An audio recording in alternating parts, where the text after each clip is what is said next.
Hello students, कैसे हैं आप सभी। मैं विकास राठौर स्वागत करता हूं talking text books leaving no child behind present from Kota to India teaching live, जहां पे आप लोगों को ओलंपियाड्स के साथ साथ स्कूल एग्जामिनेशंस की प्रिपरेशन करवाई जा रही है। और मेरे साथ बहुत ही औसम टीम आप लोगों को नजर आ रही होगी। और आज जिस चैप्टर के बारे में अपन डिस्कस करने वाले हैं वो है हमारा क्लास 6 का चैप्टर नंबर 3, ओके, जिसमें हम लोगों ने अभी तक बहुत ही डिटेल में जाकर के पढ़ाई करी। तो आज हम क्या डिस्कस करने वाले हैं, तो सिंपल सी चीजें, हम थोड़ा सा रिवीजन देखेंगे। इसके अलावा एनसीईआरटी में जो दिया हुआ है उसको डिस्कस करेंगे। इसके अलावा कुछ एक्स्ट्रा नॉलेज आज अपन गेन करने वाले हैं। तो आप लोगों को क्या करना होगा, फटाफट से वीडियो को लाइक कर देना है, शेयर कर देना है और चैनल को सब्सक्राइब कर देना है। और सब्सक्राइब करने के बाद में बेल आइकन को प्रेस कर देना। फटाफट इस काम को करो, फिर आगे बढ़ेंगे अपन। Okay, no problem no problem no problem. और फटाफट से अगर कहीं पर भी उलझे हुए हो, कोई भी काम हो, फटाफट से उसको छोड़ दो और फटाफट से, क्योंकि आज जो है आपको एक एक्स्ट्रा नॉलेज मिलने वाली है। अभी तक हम लोगों ने एक तो हमारे नोट्स को देखा, प्लस इसके अलावा हम लोगों ने जो है बहुत डिटेल में जाकर के स्टडी करी थी, ठीक है। लेकिन आज हम क्या देखेंगे, आज हम एक्स्ट्रा नॉलेज लेंगे। इसके अलावा एनसीईआरटी में क्या दिया हुआ है उसको भी देखेंगे। तो आज हमारा क्लास 6 के अंदर अगर बायोलॉजी के संदर्भ में बात करूं या बायोलॉजी के रिलेशन में अगर मैं बात करूं, तो हमारे 3 चैप्टर आज कंप्लीट होने वाले हैं। पहला चैप्टर है हमारा getting to know plant, second है food and its component, and third is living organism and their surroundings. Okay, तो सर मजा आने वाला है। फटाफट इस काम को कर दिया आप लोगों ने। तो आप लोगों को क्या करना होगा बेटा, सिंपल सा काम हो ये कि गूगल प्ले पे जाना है, वहां से आप लोगों को टेलीग्राम को डाउनलोड कर लेना होगा। डाउनलोड करने के बाद में आप लोगों के लिए ओनली क्लास 6 वालों के लिए, ओनली 7th क्लास वालों के लिए, ओनली यहाँ पे 8th क्लास वालों के लिए, 9th क्लास वालों के लिए और 10th क्लास वालों के लिए अलग अलग कोर्स बने हुए हैं। t.me/ctp06 7th के लिए अलग, 8th के लिए अलग है, 9th के लिए अलग है और 10th क्लास के लिए अलग अलग है। यहाँ पे जो आपको स्टडी मटेरियल अवेलेबल मिलेगा वो ओनली 6 क्लास के लिए रहेगा, 7th के लिए अलग रहेगा, 8th के लिए अलग रहेगा, 9th के लिए अलग रहेगा और 10th क्लास के लिए अलग अलग रहेगा, जिसका कोड आप लोगों को यहाँ पे नजर आ रहा होगा t.me/ttp06। फटाफट से देखो, फिर आगे बढ़ेंगे। बहुत आराम से एक्सेस कर सकते हो, नो प्रॉब्लम बेटा, कोई दिक्कत वाली बात नहीं, बहुत इजीली एक्सेस कर सकते हो। और भी जबरदस्त तैयारी करनी है तो क्या करना होगा, आप लोगों को सिंपल सा काम करना है, वो ये कि आप लोगों को टॉकिंग टेक्स्ट बुक की वेबसाइट पे आना होगा www.talkingtextbooks.in। ओके, जैसे आप यहाँ पे आ जाओगे तो 6 क्लास के लिए जो यहाँ पे फॉर्मेट आपको नजर आ रहा होगा, स्टडी मटेरियल है, लाइव रिकॉर्डेड क्लासेस है, होमवर्क है, क्विजेस है एंड क्विजेस के अलावा पेरियोडिक टेस्ट पेपर्स हैं, है ना। और आप जिसे ही बाय नाउ पे क्लिक करोगे तो आप यहाँ पे आ चुके होंगे और यहाँ मिलने वाला है आपको 30% डिस्काउंट। वो कैसे, वो ऐसे, आप लोगों को यूज करना है सिंपल सा कोड VR लाइव। क्या यूज करना होगा, VR लाइव, ये कोड यूज कर देना है ताकि 9000 में से आपके 30% डिडक्ट हो जाएंगे और जो पेबल अमाउंट है वो कितना रह जाएगा, 6300। और जैसे आप बाय पैकेज पे क्लिक कर दोगे तो आप अपनी सुविधा अनुसार पेमेंट कर सकते हो। फिर भी अगर कोई समस्या रह जाती तो आपको क्या करना होगा, 954904 यहाँ पे कॉल करना है और आपकी समस्या का समाधान प्राप्त कर लेना है। आई होप क्लियर हो गया होगा, है ना। और आपको बहुत कुछ मिलने वाला है, टेंशन ना लो, ठीक है। जिन बच्चों ने हमसे सब्सक्रिप्शन लिया हुआ है वो बहुत अच्छी तरीके से जानते हैं इस चीज को। चलें आगे, चलो फटाफट से एक बार देख लो, क्योंकि आज हम लोगों को क्या देखना है, ओनली एनसीईआरटी के सॉल्यूशंस को देखेंगे। एक हमारे पास में और भी बहुत जबरदस्त चीजें हैं जिसके बारे में मैं आप लोगों को लास्ट तक देखिएगा, इसीलिए मैंने पहले नहीं लगाई उन स्लाइड्स को। पहले हम रिवीजन देखेंगे, रिवीजन के बाद में हम हमारे नोट्स के अंदर और कितना इजाफा कर सकते हैं, हम हमारे नोट्स को और कितना ज्यादा इलेबरेट कर सकते हैं, कितने बढ़िया नोट्स हम प्रिपेयर कर सकते हैं, वो वाली स्लाइड्स सभी आपको बाद में देखने को मिलेगी। लेकिन उससे पहले आप लोगों को क्या करना होगा, वीडियो को लाइक कर दो यार फटाफट से। ओके, चलें आगे, चलिए आगे बढ़ते हैं फटाफट से हम लोग। तो आप लोगों को अगर देखना है आज एनसीईआरटी के बारे में देखेंगे अपन, इस चैप्टर के बारे में। ओके, फटाफट से कार्डिनल प्रॉमिस कर लीजिए, I promise to listen to the complete lecture and make proper notes of it so that I can become a smart student. फटाफट से कर लीजिए आई प्रॉमिस,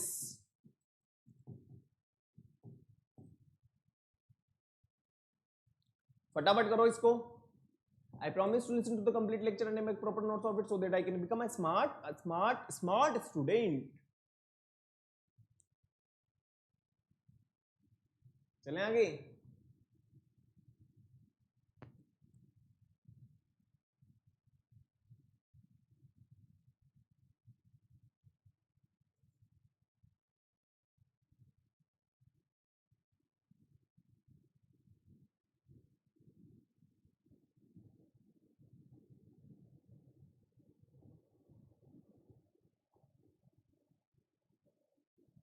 चलिए आगे बढ़ते हैं। मुझे लगता है हो गया होगा। तो आज हम देखने वाले हैं living organism and their surroundings. Okay, और सबसे इंपॉर्टेंट बात जो मैं आप लोगों से करना चाहता हूं वो ये कि आप लोगों को बहुत अच्छी तरीके से पता होगा लिविंग ऑर्गेनिजम्स के पास में ऐसे कौन से कैरेक्टरिस्टिक्स होते हैं जिनकी वजह से वो इजीली सर्वाइव कर पा रहे हैं। तो मैं आप लोगों को कुछ चीजें बताना चाहता हूं, जैसा कि यहाँ पे आप लोगों को नजर आ रहा होगा नीड फॉर फूड। क्या है नीड फॉर फूड के बारे में अगर मैं आप लोगों से सिंपली एक बात कहूं तो फूड की जरूरत हमें किसमें है? सिंपल सी बात है, हमें एनर्जी चाहिए। इसीलिए हमें किसकी जरूरत रहती है? नीड फॉर फूड की जरूरत रहेगी। भाई साहब हमें फूड से क्या मिल रही है? एनर्जी मिल रही है। और उस एनर्जी का यूज हम किसमें कर रहे हैं? जो भी एक्टिविटीज हो रही है हमारी बॉडी के अंदर, जो भी एक्टिविटीज हमारी बॉडी के अंदर हो रही है, एक मिनट, जो भी एक्टिविटीज हमारी बॉडी के अंदर हो रही है, वेरियस लाइफ प्रोसेस जो हो रहे हैं वो किसकी वजह से हो रहे हैं? वो एनर्जी की वजह से ही तो हो रहे हैं, है ना? बिल्कुल क्लियर हो गया होगा, बिल्कुल क्लियर हो गया होगा। ओके, तो फटाफट से वापस से देखते हैं हम लोग कि कौन कौन से कैरेक्टरिस्टिक्स होते हैं। नीड फॉर फूड है। नेक्स्ट हम बात करें, ग्रोथ आपको नजर आ रही होगी भाई, छोटा सा बेबी, उससे बड़ा बेबी और उससे बड़ा बेबी। डॉग की अगर अपन बात करें, पपी है, फिर वो छोटा हो, मतलब छोटे से और बड़ा हुआ, बड़े से और बड़ा हो गया। नेक्स्ट हम बात करें प्लांट्स के अंदर, क्या प्लांट्स के अंदर हमें ग्रोथ देखने को नहीं मिलती है क्या? बिल्कुल देखने को मिलती है। तो ग्रोथ किसकी वजह से होगी? एक बार बताओ, मैं आपको खाना ना दूं और आपसे कहूं कि आपकी ग्रोथ क्यों नहीं हो रही? अरे भाई कुछ तो दो, कुछ तो हमारी बॉडी में जाए, हमारी बॉडी में एनर्जी रहेगी, हमारी बॉडी के अंदर न्यूट्रिएंट्स प्रेजेंट रहेंगे, तभी तो हमारा डेवलपमेंट होगा। क्योंकि हमने इससे पहले इसी चैप्टर को तो डिस्कस किया था कि भाई एक बार बताओ, जो हम खाना खा रहे हैं उस खाने से हमें क्या मिल रही है? एनर्जी मिल रही है। कहने का मतलब हमारा जो डेवलपमेंट हो रहा है हमारे फूड की वजह से ही तो हो रहा है। तो सिंपल सी बात है, तो हमारी जो ग्रोथ होगी उसमें कौन रोल प्ले करेगा? हमारा फूड। एक मिनट, क्या कौन रोल प्ले करेगा? हमारा फूड। नेक्स्ट मैं बात करूं रेस्पॉन्स टू स्टिमुलाई। एक बार बताओ, आपको कभी कांटा चुभा? कोई बात नहीं, जब भी आप मेरे पास आए कांटा लेकर के आए, मैं आपको चुभा दूंगा, ठीक है? फिर उसके बाद मैं आपका एक्शन देखना चाहता हूं। आप कहोगे सर चुभा है, फिर तो ठीक है। और जिनके नहीं चुभा है वो मेरे पास आ जाए, मैं उसको उनको मतलब जो है कांटा चुभा करके बता दूंगा, और उसके बाद में जो उनका एक्शन होता है वो देखना चाहता हूं। तो जो एक्शन होता है उसे कहा जाएगा response to stimuli. Okay, next अपन बात करें, देखिए अदरवाइज मत लीजिएगा, मैं कोई कांटा नहीं चुभाऊंगा आप लोगों के। ओके, अरे यार आप तो बहुत मोहब्बत वाले लोगों को, कोई दिक्कत नहीं, ठीक है? देखो आगे बढ़ते हैं, फिर उसके बाद में एक्सक्रीशन को अपन देखते हैं। हमने जो खाना खाया है, क्या उस खाने को हमेशा हम हमारी बॉडी में रखेंगे क्या? जो हमारा फूड है वो जब अनडाइजेस्टेड वाली पोजीशन में आ चुका होगा, जो वेस्ट मटेरियल हो जाएगा, जब वो हमारी बॉडी में किसी भी काम का नहीं रहेगा, बिल्कुल पॉइजनस हो जाएगा, अगर हमारी बॉडी में रह गया तो हमें और भी ज्यादा हार्मफुल बना सकता है। तो उस वाली प्रोसेस को क्या कहा जाएगा? एक्सक्रीशन कहा जाएगा। रिप्रोडक्शन की अगर हम बात करें, क्या हमारी दुनिया क्या यहीं पर ही स्टॉप हो गई है क्या? हमें आज भी बहुत कुछ नया नया देखने को मिल रहा है। मतलब वाली कौन सी प्रोसेस हो गई? रिप्रोडक्शन वाला प्रोसेस हो रहा है। रेस्पिरेशन की अगर हम बात करें, तो हम जो जी रहे हैं, हम 24 घंटे क्या कौन सी वाली प्रोसेस कर रहे हैं? हम 24 घंटे मतलब हम कौन सी वाली प्रोसेस कर रहे हैं? रेस्पिरेशन वाली प्रोसेस भी कर रहे हैं। तो ये सभी के सभी कैरेक्टरिस्टिक्स हैं किसके? लिविंग ऑर्गेनिजम्स के। इसको अपन डिटेल में भी देखेंगे, लेकिन उससे पहले एक बार देख लीजिए, फिर आगे बढ़ेंगे। ओके,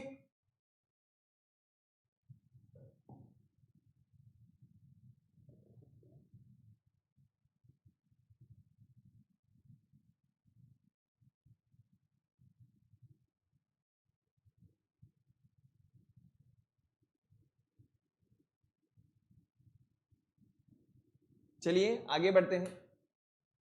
नीड फॉर फूड की अगर मैं बात कहूं आप लोगों से, तो आप लोगों को मैंने अभी थोड़ी देर पहले यही समझाया है। We require energy for walking, birds require energy for flying, while resting position, अगर हम रेस्ट वाली पोजीशन पे भी हैं, there is no apparent need for energy, तब भी हमें किसकी जरूरत रहेगी बेटा, एनर्जी की जरूरत रहेगी। But living beings require energy all the time for various life process going on inside them all the time, क्योंकि हमारी बॉडी के अंदर कोई ना कोई एक्टिविटी हमेशा होती रहती है, इसलिए हमें किसकी जरूरत रहेगी, एनर्जी की जरूरत रहेगी। नेक्स्ट हम बात करें, food is a source of energy, food जो है क्या है, एनर्जी का सोर्स है हमारे लिए, तो हमारी बॉडी के लिए, तो हमारी बॉडी की लाइफ प्रोसेसेस के लिए, हमारी बॉडी की एक्टिविटीज के लिए हमारे लिए क्या चीज जरूरी है, फूड जरूरी है। नेक्स्ट हम बात करें ग्रोथ, जो फूड हम खा रहे हैं उस फूड से हमें क्या मिल रही है, एनर्जी। अब वो एनर्जी जब मिल रही है वो हमारे बॉडी की ग्रोथ, हमारे बॉडी के डेवलपमेंट के लिए कहीं ना कहीं रेस्पॉन्सिबल है। जैसा कि यहाँ पे आपको नजर आ रहा होगा, plants grow into tree, puppies grow into adult dog, baby grow into adult humans। मतलब ये है कि इनकी ग्रोथ हो रही है और ग्रोथ होने के बाद में वो क्या है, एक मतलब हम ये कह सकते हैं कि जैसे प्लांट है तो वो ट्री में कन्वर्ट हो गया, पपी है तो वो किस में, भाई पपी जो है वो किस में कन्वर्ट हो गया है, डॉग में कन्वर्ट हो गया है। बेबी की अगर हम बात करें वो ह्यूमंस में कन्वर्ट हो गया है। फटाफट से लिख लीजिए, सिंपल सी डेफिनेशन है ना। चलें आगे, चलिए नेक्स्ट हम बात करें रेस्पिरेशन के बारे में। अगर मैं बात करूं तो आप लोगों को पता होगा all living organism need to respiration, बिल्कुल सही बात है, जितने भी लिविंग ऑर्गेनिजम्स हैं उनको क्या जरूरत है, रेस्पिरेशन की बहुत ज्यादा जरूरत है। The process of respiration enables the body to obtain energy from the food it takes. Respiration requires oxygen, क्योंकि हमारी बॉडी में क्या होगा, ऑक्सीडेशन होगा। The process inhalation and exhalation is called breathing, जो हम ले रहे हैं और जो हम छोड़ रहे हैं उस एक काउंटिंग को कहा जाएगा ब्रीदिंग। क्या कहा जाएगा, उसको ब्रीदिंग कहा जाएगा। क्लियर है। और हम जो रेस्पिरेशन कर रहे हैं उस रेस्पिरेशन से क्या होता है, ऑक्सीडेशन होता है। किसका, ऑक्सीडेशन होता है, किसका, वो होता है फूड का। और फूड का जब ऑक्सीडेशन होगा तो हमें क्या मिलेगी, एनर्जी मिलेगी। क्या मिलेगी, एनर्जी मिलेगी। और वो एनर्जी वाइटल एक्टिविटीज को परफॉर्म करेगी। वही तो चीज यहाँ पे लिखी, the process of respiration enable the body obtain energy. फटाफट से देखो,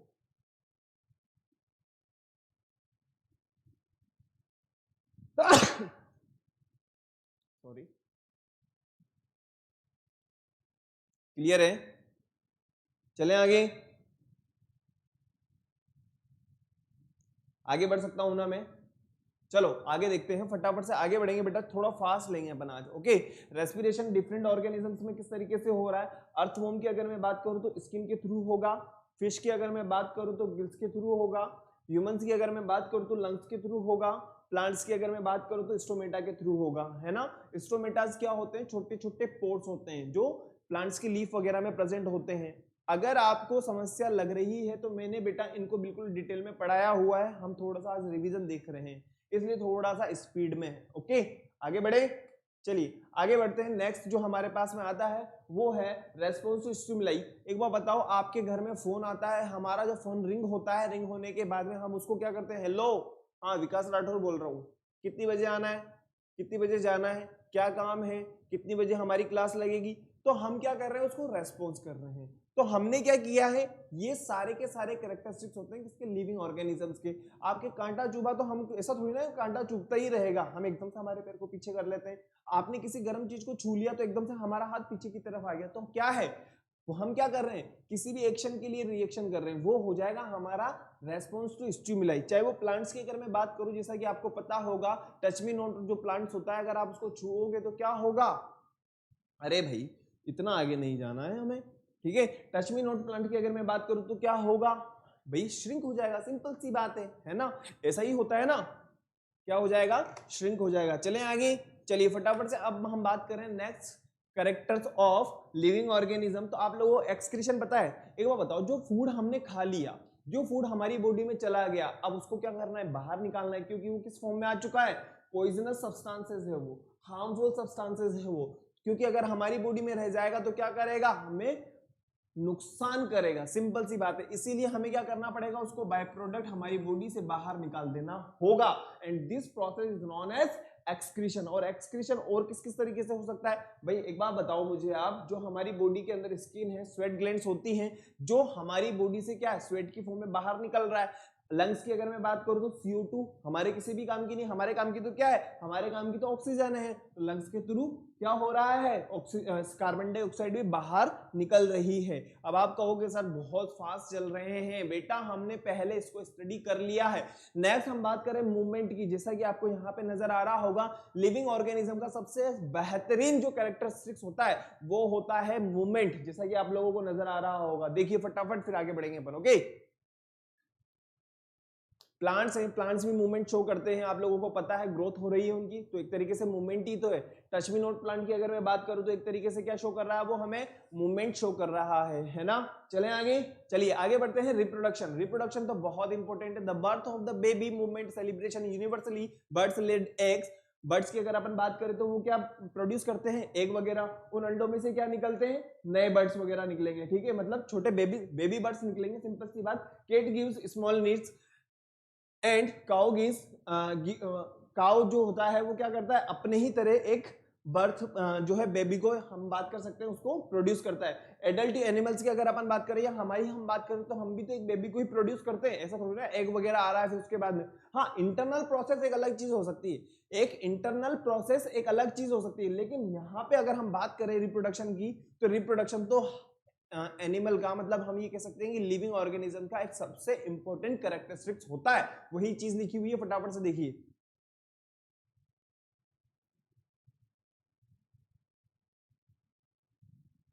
फटाफट से देखो फिर आगे बढ़ेंगे अपन। हो गया,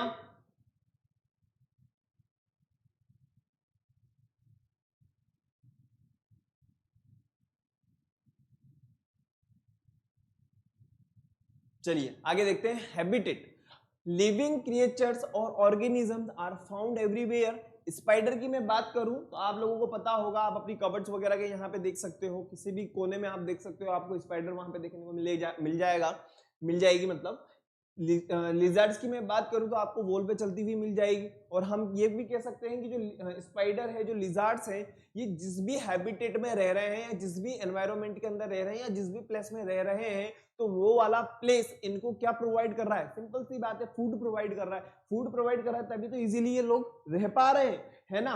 नेक्स्ट हम बात करें कि चाहे वो माइक्रो ऑर्गेनिज्म, लैक्टोबैसिलस जो होता है वो क्या होता है, माइक्रो ऑर्गेनिज्म ही होता है। ओके, अब हमारी बात करें, जिस भी जगह पे हम लोग रह रहे हैं तो वहां पे हम खाना वाना भी तो खा रहे हैं, सिंपल सी बात है, तभी तो। और कोई भी हैबिटेट हो, वो अपने ऑर्गेनिजम्स को क्या प्रोवाइड करता है, वो अपने ऑर्गेनिजम्स को फूड जरूर प्रोवाइड करता है, सिंपल सी बात है। देखिए आगे बढ़ेंगे फिर अपन,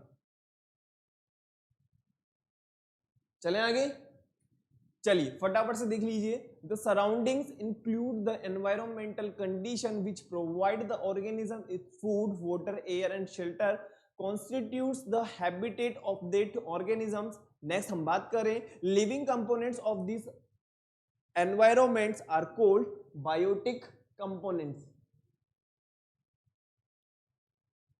बायोटिक कंपोनेंट्स और एबायोटिक कंपोनेंट्स के बारे में मैं आप लोगों को बता देता हूं फटाफट से।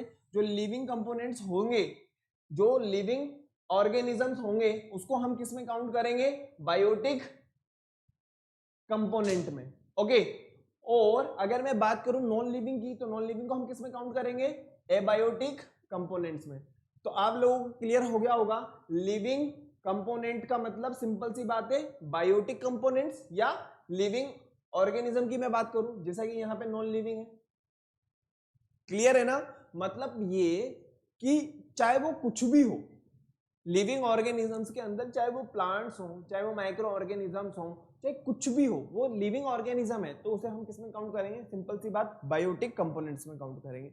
हम बात करें जैसे कि एयर है ना, मैं टेम्परेचर की बात करूं, मैं लाइट की बात करूं, मैं सोइल की बात करूं, तो ये कोई बायोटिक कंपोनेंट्स थोड़ी ना, ये कैसे कंपोनेंट्स है, एबायोटिक कंपोनेंट्स है। क्लियर है, आगे बढ़े, चले आगे देखते हैं फटाफट से। हैबिटेट के बारे में अपन देखना चाहते हैं, टेरेस्ट्रियल जो हैबिटेट्स होते हैं, तो टेरेस्ट्रियल हैबिटेट और एक्वेटिक हैबिटेट में डिफरेंस क्या होता है। टेरेस्ट्रियल का सिंपल सा मतलब ये कि भाई एक बार बताऊं मैं आपको कि वहां पे वाटर का कोई रिलेशन, मतलब वाटर वाले आपको नहीं, मतलब वाटर वाले भी मिल सकते हैं लेकिन वहां पे लैंड्स वाले भी आपको मिल जाएंगे, सिंपल सी बात। और इक्वेटिक का सिंपल सा मतलब ये है कि उसका रिलेशन वाटर के साथ में है, बस। ओके, फटाफट से देखो, टेरेस्ट्रियल में हम बात करते हैं जैसे कि डेजर्ट है। डेजर्ट की अगर मैं आप लोगों से बात करूं तो डेजर्ट के बारे में आप लोग बहुत अच्छी तरीके से जानते हो, बहुत गर्म एनवायरनमेंट होता है। सिंपल सी बात, यहाँ पे सैंडी सॉइल्स ज्यादा मिलेगी और बहुत ही ज्यादा गर्म एनवायरनमेंट होगा। हम बात करें माउंटेन्स के बारे में तो यहाँ पे आपको स्नो वगैरह मिलेगी, पहाड़ वगैरह आपको मिलेंगे। विंटर सीजन में मैं बात कर सकता हूँ आपको, यहाँ पे आपको स्नोफॉल वगैरह देखने को मिल सकता है ना। नेक्स्ट हम बात करें ग्रासलैंड्स की तो यहाँ पे आपको ग्रासेस वगैरह बहुत मिलेगी, जिसकी वजह से यहाँ पे आपको क्या होगा, यहाँ पे वेराइटी ऑफ एनिमल्स आपको देखने को मिलेंगे। नेक्स्ट हम बात करें हैबिटेट एंड अडेप्टेशन, तो आप लोगों को मैं पहले भी बता चुका हूं, मैं आप लोगों को दोबारा फिर से दिखा रहा हूं, फटाफट से देख लो, कोई दिक्कत वाली बात नहीं।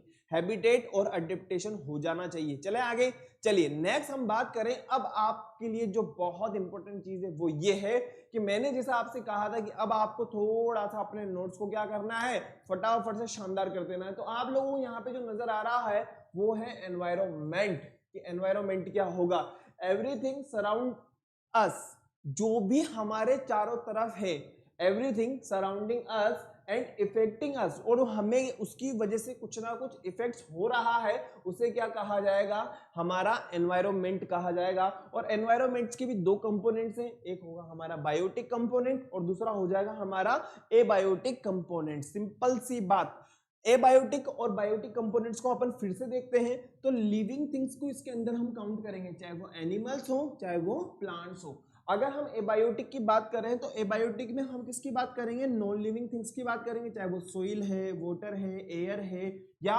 सनशाइन है। फटाफट से देखो बेटा, बहुत मजा आने वाला है। ओके, फटाफट से देखो, एनवायरमेंट हो गया,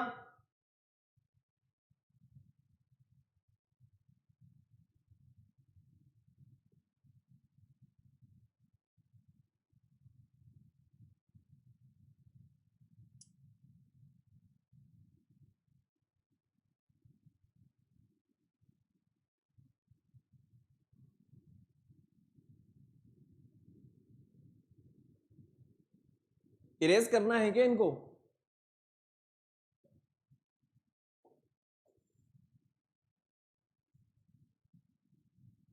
देख लीजिए फटाफट।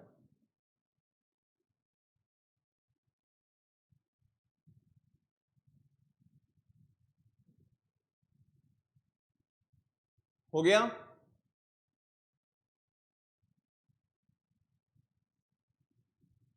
मुझे लगता है हो गया होगा।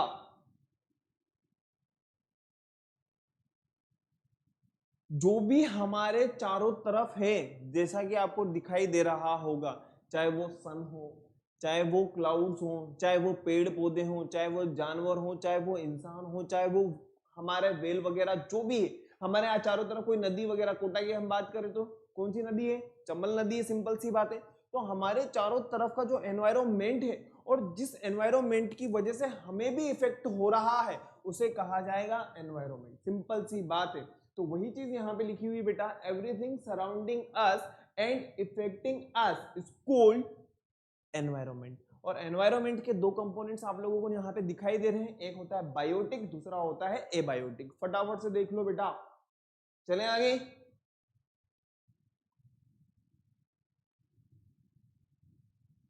चलिए नेक्स्ट पे फटाफट से आते हैं हम लोग, इकोलॉजी की अपन बात करना चाहते हैं। एंड इकोलॉजी और ecological system can be defined, ऊपर ऊपर की बात देखना, अभी हमें नीचे नहीं आना है, ओके, बस ऊपर की तरफ ही रहना है। आप बिल्कुल समझ जाओगे, टेंशन वाली बात छोड़ दो, ठीक है, आप बिल्कुल अपनी टेंशन फ्री रहो, शांति का परिचय दो और शांति के साथ में सिर्फ सुनो।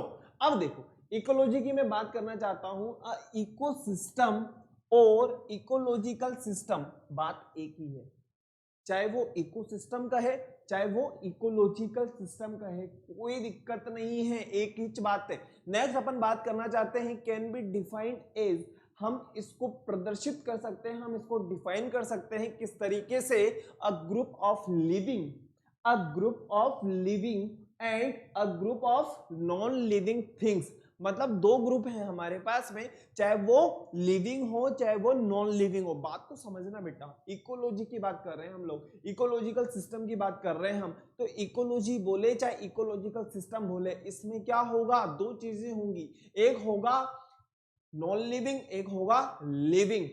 Group of living and non living things dependent on one another and found in a particular type of environment, और एक पर्टिकुलर एनवायरमेंट में पाए जाएंगे। अब मैं आप लोगों से पूछूं कि इकोलॉजिकल की अगर डेफिनेशन हम बनाना चाहें तो नॉन लिविंग थिंग्स की अगर, एक मिनट,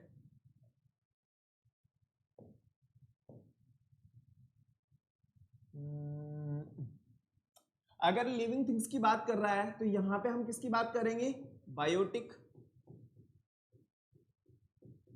और नॉन लिविंग्स की अगर बात कर रहा है तो किसकी बात कर रहा है, ए बायोटिक।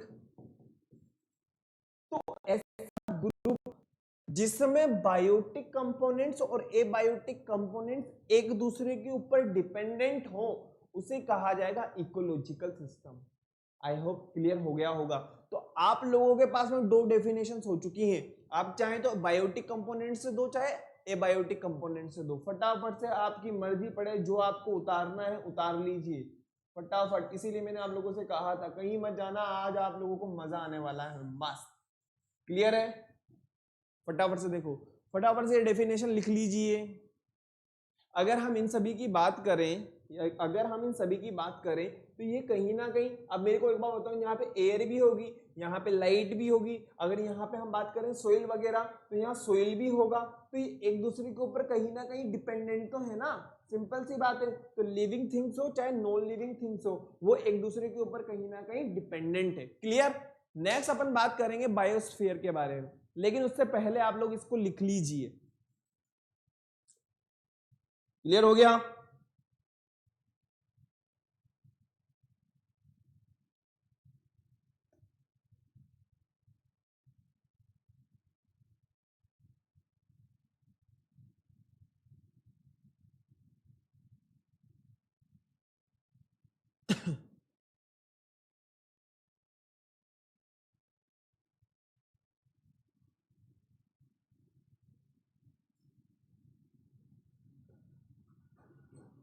देखिए, बायोस्फीयर के बारे में अगर आपसे कहा जाए, all the ecosystem of the world, पूरी दुनिया का इकोसिस्टम, पूरी दुनिया की लिविंग थिंग्स, पूरी दुनिया के नॉन लिविंग थिंग्स किसमें आएंगे, बायोस्फीयर में आएंगे।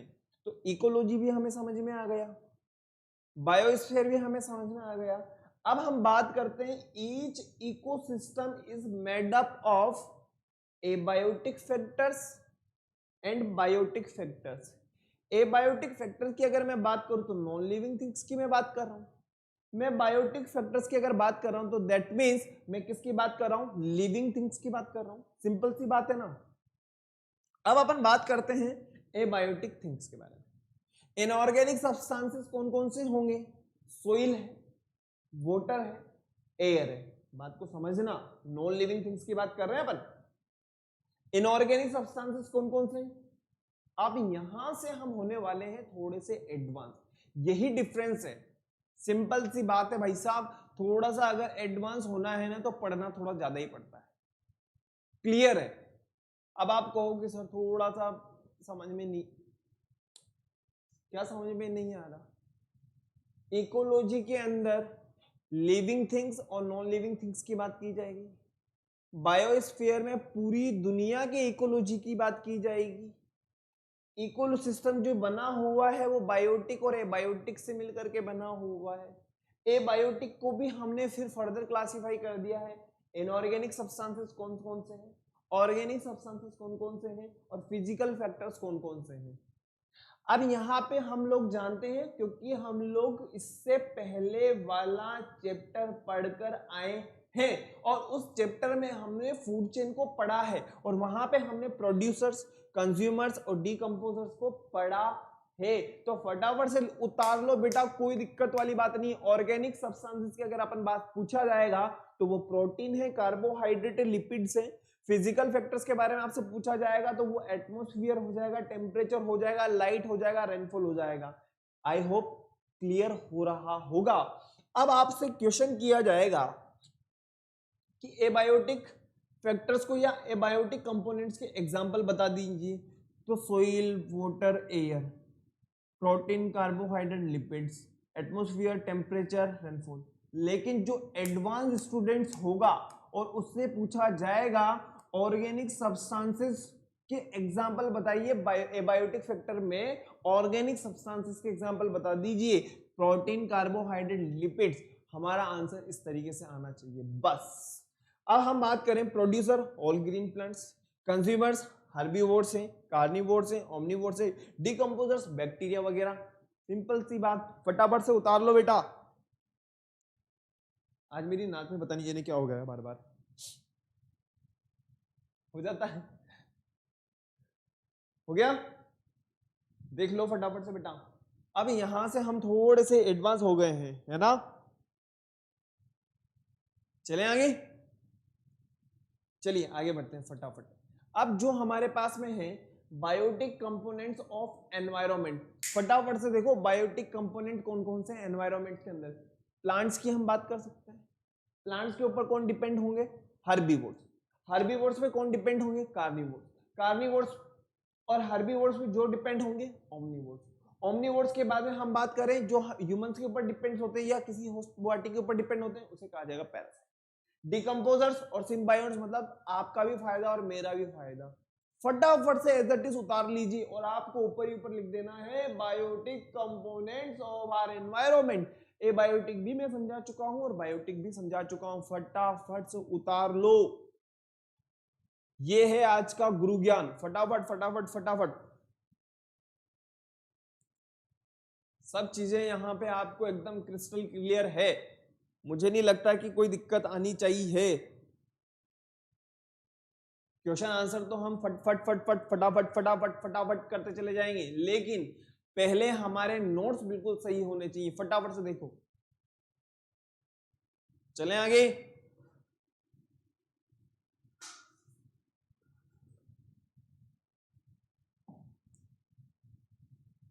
प्लांट्स को और क्या कहा जाता है, प्रोड्यूसर्स। अपना फूड किस प्रोसेस के थ्रू बनाते हैं, फोटोसिंथेसिस। हर्बीवोर्स आप बहुत अच्छी तरीके से जानते हैं, कार्निवोर्स भी आप बहुत अच्छी तरीके से जानते हैं, ओमनीवोर्स भी आप बहुत अच्छी तरीके से जानते हैं, क्योंकि हम इससे पहले कौन सा चैप्टर पढ़ के आए हैं, फूड एंड इट्स कंपोनेंट्स। और आप बोलोगे कि सर एक बार फिर से समझा दीजिए, तो मैं आप लोगों से कहूंगा बेटा एक बार आप वापस उन वीडियोस को देखिए, ओके, ताकि आपको इजीली क्लियर हो जाए। चलो बेटा फटाफट यार, मैं जानता हूं थोड़ा सा बड़ा है, लिख लीजिए फटाफट से लिख लीजिए। चलें आगे।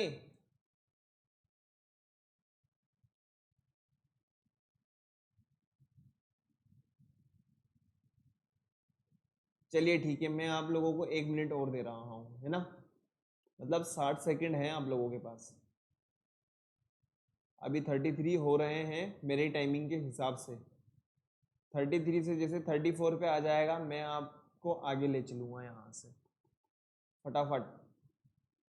अभी 33.20, 21, 2, 23, 25, 28, 29, 30, 31, 32, 33, 5, 6, 8, 0, 1, 2, 3, 4, 5, 6, 7, 8, 9। ओके, चले आगे। चलिए आगे बढ़ते हैं। अब आप लोगों को जो यहाँ पे नजर आ रहा है वो है हैबिटेट के संदर्भ में कुछ। सबसे पहले आप लोगों को सिर्फ और सिर्फ ये समझना है क्या, एक मिनट को, मेरा थोड़ा सा जो है मेरा माइक नीचे गिर गया है, 1 मिनट में इसको अरेंज कर लेता हूँ बेटा। एक्चुअली क्या है, ये माइक फंस गया होगा यहाँ पे नीचे की तरफ, इस वजह से गिर गया है ना। 1 मिनट रुकना, ये मेरा माइक मैंने लगा लिया है ना। ओके, लग गया है ये। हैबिटेट की मैं बात करूं,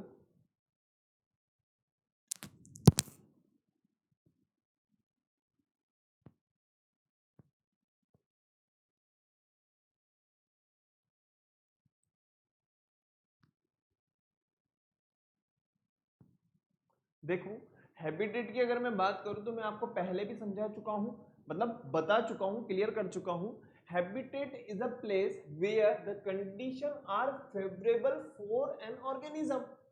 भाई किसी भी ऑर्गेनिजम्स के लिए अगर उस प्लेस की कंडीशंस फेवरेबल हैं, अच्छी हैं, तो वो वहां पे इजीली सरवाइव कर लेगा और उसे क्या कहा जाएगा, हैबिटेट। क्लियर है? वही चीज यहाँ पे लिखी हुई है, the weather and climatic condition of one habitat different to other. Different different places की डिफरेंट डिफरेंट हो सकती है। जैसे कि अगर हम जम्मू कश्मीर की बात करें, वो कहाँ है, ऊपर की तरफ है, नॉर्थ साइड में है, तो वहां पे ठंडा होगा। तो डिफरेंट डिफरेंट हैबिटेट की कंडीशंस अलग अलग हो सकती है। तो हम क्या करते हैं, इजीली वहां पे सर्वाइव करने के लिए अगर ठंडी जगह है तो वहां स्वेटर वगैरह यूज करेंगे, गर्म जगह है तो वहां पे हम क्या करेंगे, एसी वगैरह का यूज करेंगे। सिंपल सी बात है। अब हम बात करना चाहते हैं टाइप्स ऑफ हैबिटेट। तो आप लोगों को यहाँ पे क्लियर हो गया होगा कि एक है हमारे पास में इक्वेटिक हैबिटेट और सेकेंड इज टेरेस्ट्रियल हैबिटेट। अब इक्वेटिक हैबिटेट का सिंपल सा मतलब ये होता है कि वोटर से के साथ में रिलेशन, जिसका संबंध वोटर से है वो क्या होगा, इक्वेटिक हैबिटेट होगा। क्या होगा, इक्वेटिक हैबिटेट होगा। अब एक बार बताओ, मैं बात करूं फ्रेश वाटर की, या मैं बात करूं मेराइन की, मैं बात करूं लेक की, मैं बात करूं रिवर की, मैं बात करूं पॉन्ड्स की, तो ये इसमें होता क्या होगा, सिंपल सी बात, पानी है। और पानी जिसके साथ में है वो कौन सा वाला हैबिटेट हो जाएगा, एक्वेटिक हैबिटेट हो जाएगा।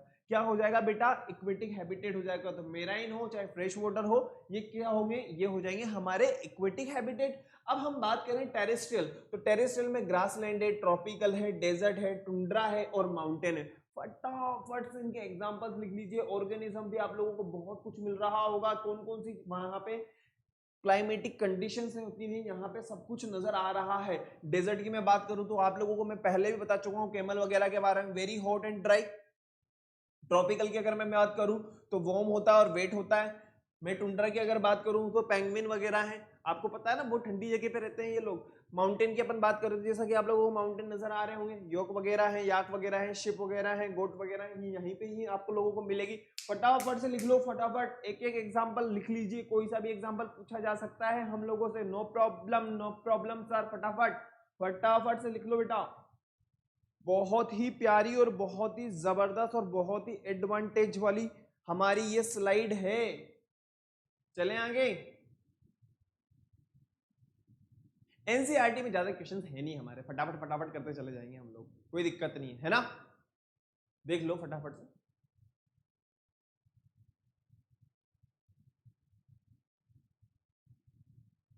हो गया क्या,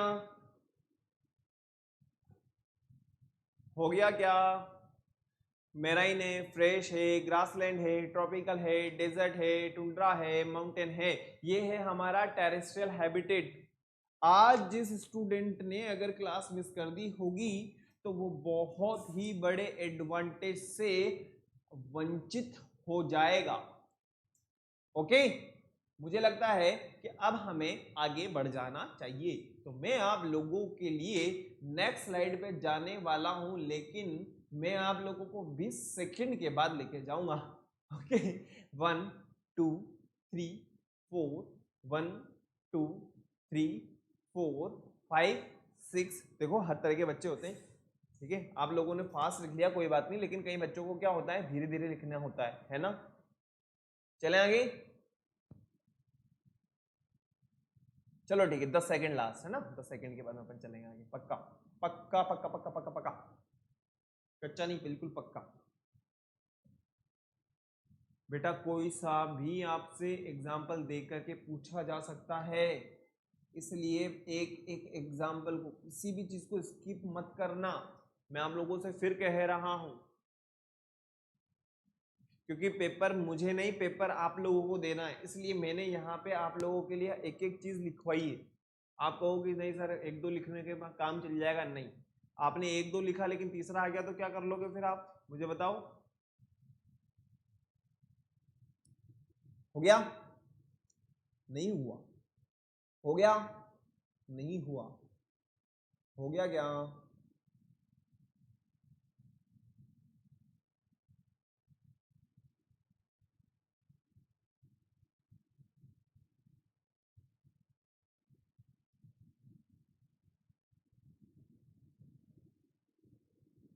चलिए अब चलते हैं, अब आगे बढ़ते हैं हम लोग। ओके, फटाफट से अब आगे आ जाइए। अब एक बार बताओ, अब आप लोगों के पास में एनसीईआरटी के क्वेश्चन आ चुके हैं, आप इजीली अपने आंसर्स यहाँ पे मुझे बता सकते हैं। अब मैं आप लोगों से पूछना चाहता हूँ हैबिटेट के बारे में, व्हाट इज हैबिटेट, ये आपकी एनसीईआरटी ने पूछा है। नेक्स्ट क्वेश्चन है यहाँ पे हमारे पास में, how are cactus adapted to survive in desert. बताओ, मैंने आप लोगों को बहुत कुछ पढ़ा दिया है, अडेप्टेशन में आप लोगों को बता चुका हूँ, हैबिटेट में आप लोगों को बता चुका हूँ, अब तो आपका आंसर आना ही चाहिए। हैबिटेट, व्हाट इज हैबिटेट, बताओ क्या होगा हैबिटेट। एनसीईआरटी का पहला क्वेश्चन है हमारे पास में, और मैं आपको हैबिटेट 1000 बार बता चुका हूं, क्या होगा हैबिटेट। सिंपल सी बात, the surrounding where animals live is called their habitat. The organism depends on their habitat for food, water, shelter and other needs. Habitat means dwelling place, मतलब वो वहां उस प्लेस में इजीली सरवाइव कर सकते हैं। ओके, और वो जो हैबिटेट है, वो जो एनवायरनमेंट है, उनको क्या कर रहा है, उनको वहां पे रहने के लायक बना रहा है। ओके, या वो प्लेस जो भी है। नेक्स्ट हमारे पास में जो क्वेश्चन है वो है कैक्टस से रिलेटेड। पहली चीज, उसमें लीव्स वगैरह नहीं होती है। ओके, उसमें लीव्स नहीं होती, इस वजह से वाटर का जो होता है लॉस नहीं होता है। स्टेम जो होता है वो कैसा होता है, मॉडिफाई होता है, आप लोगों को पता है ना भाई। कैक्टस का जो स्टेम होता है वो मॉडिफाई होता है, और उसी में क्या होता है, फोटोसिंथेसिस प्रोसेस होती है। नेक्स्ट हम बात करें, जो रूट्स होती हैं वो बहुत ही नीचे तक चली जाती है, जिसकी वजह से वाटर उसको इजीली मिल जाता है, वो इजीली सरवाइव कर लेता है किसी भी डेजर्ट हैबिटेट के अंदर, या अपन डेजर्ट रीजन के अंदर। तो हम ये कह सकते हैं कि ये सभी के सभी अडेप्टेशन उसके पास में अवेलेबल होते हैं या प्रेजेंट होते हैं। क्लियर है, क्वेश्चन नंबर 1 और 2 क्लियर हो जाना चाहिए। नेक्स्ट क्वेश्चन है हमारे पास में, फिल इन द ब्लैंक्स। बताइए, the presence of specific features which enable the plants in animal particular habitat is called adaptation। बिल्कुल सही बात है। हैबिटेट के बाद में अपन बात करें, फिर उसके बाद में फटाफट से ये लीजिए, फटाफट इनके आंसर्स लगा लीजिए। The habitat of the plants and animal that live land are called, the habitat जो लैंड से रिलेटेड होते हैं उन्हें हम जानते हैं ना, टेरेस्ट्रियल बोला जाता है। नेक्स्ट हम बात करें, वाटर से जो रिलेटेड होते हैं उन्हें क्या कहा जाता है बेटा, इक्वेटिक कहा जाता है। सोइल और वाटर और एयर जो होते हैं वो कैसे होते हैं, एबायोटिक होते हैं, है ना। Changes in our surrounding that makes us respond to them is called stimuli. आप लोगों को पता है ना, अगर आप कांटा चुभा तो उसके लिए हम क्या करते हैं, फटाफट से पैर हटा लेते हैं। कोई भी गर्म चीज लगी तो हम लोगों ने हाथ छोड़ दिया, वहां से चीज को हटा दिया, उसे कहा जाता है स्टिमुलाई, मतलब response to stimuli. Clear, question number 1 2 3 एकदम क्लियर हो जाने चाहिए। चलें आगे, चलिए आगे बढ़ते हैं। क्वेश्चन नंबर 4 पे आते हैं हम फटाफट से। Which of things in following list non living, बताइए फटाफट से क्या होगा। ये लीजिए, प्लफ है, सेविंग मशीन है, रेडियो है, ये क्या है, नॉन लिविंग है ना यार। सिंपल सी बात है, मशरूम तो क्या है, लिविंग थिंग्स के अंदर काउंट किया जाएगा। अर्थवॉर्म क्या है, लिविंग थिंग्स के अंदर काउंट किया जाएगा। फिर नेक्स्ट है हमारे पास में, एक एग्जांपल दीजिए नॉन लिविंग थिंग्स का, और बताइए कि ये किस तरीके से डिफरेंट है किससे, लिविंग थिंग्स से। ये लीजिए, तो लिविंग थिंग्स जो होते हैं वो ग्रो होते हैं, और आप लोगों को पता है उनमें क्या होता है, मूवमेंट होता है। याद करो, मैंने आपको कैरेक्टरिस्टिक्स ऑफ लिविंग थिंग्स के बारे में बताया है, तो आप कुछ भी लिख सकते हो। Which of the following non living things were once part of the living things, बताइए फटाफट से। ये लीजिए भाई, हम लोगों ने फिर से बता दिया आपको, लगा लो फटाफट, क्योंकि मैं आप लोगों को पहले बहुत अच्छी तरीके से क्लियर कर चुका हूं लिविंग थिंग्स क्या हैं, नॉन लिविंग थिंग्स क्या हैं, इनके कैरेक्टरिस्टिक्स क्या होते हैं। चलें आगे, चलिए फटाफट से क्वेश्चंस के आंसर्स लिखिए कि कौन कौन से कॉमन थिंग्स होंगी किसमें, लिविंग थिंग्स के अंदर। तो मैं आप लोगों को ये तो बता चुका हूं, ग्रोथ है, मूवमेंट है, रिप्रोडक्शन है, रेस्पिरेशन है, एक्सक्रीशन है यार। Why speed is important for survival in grassland and animal that live there? यहाँ पे हमें आंसर है, इन ग्रासलैंड हैबिटेट, जो ग्रासलैंड हैबिटेट होते हैं, मैंने आपको बताया ना ग्रासलैंड हैबिटेट के बारे में मैंने आपको पिछली 3 क्लासेस में ग्रासलैंड हैबिटेट के बारे में बिल्कुल क्लियर किया है। There are few trees or places for animal to hide when their enemies attack. They have to run faster so as to reach the safe place and they fail, they lose their life, और उनकी life जो होती है वहीं पे खत्म हो जाती है। So speed is very important for survival for grassland animals. Clear है? मुझे नहीं लगता कि किसी भी क्वेश्चन में कोई समस्या आनी चाहिए। तो आप लोगों को क्या करना होगा, आप लोगों को अब एक्सरसाइज नंबर 1, 2, 3 को देखना है। मतलब हमारा जो गूगल क्लासरूम जो है, आपको वहां पे आपकी एक्सरसाइज नंबर 1, 2, 3 को एक बार फटाफट देखना होगा और मुझे सबमिट करना होगा, ये वादा करना होगा। और एक सबसे इंपॉर्टेंट काम वो ये कि वीडियो को लाइक करिएगा, शेयर करिएगा और चैनल को सब्सक्राइब करिएगा, और सब्सक्राइब करने के बाद में बेल आइकन प्रेस करिएगा। ठीक है? किसी भी तरह की कोई समस्या हो तो आप मुझे कमेंट कर सकते हो। Okay, bye, thank you.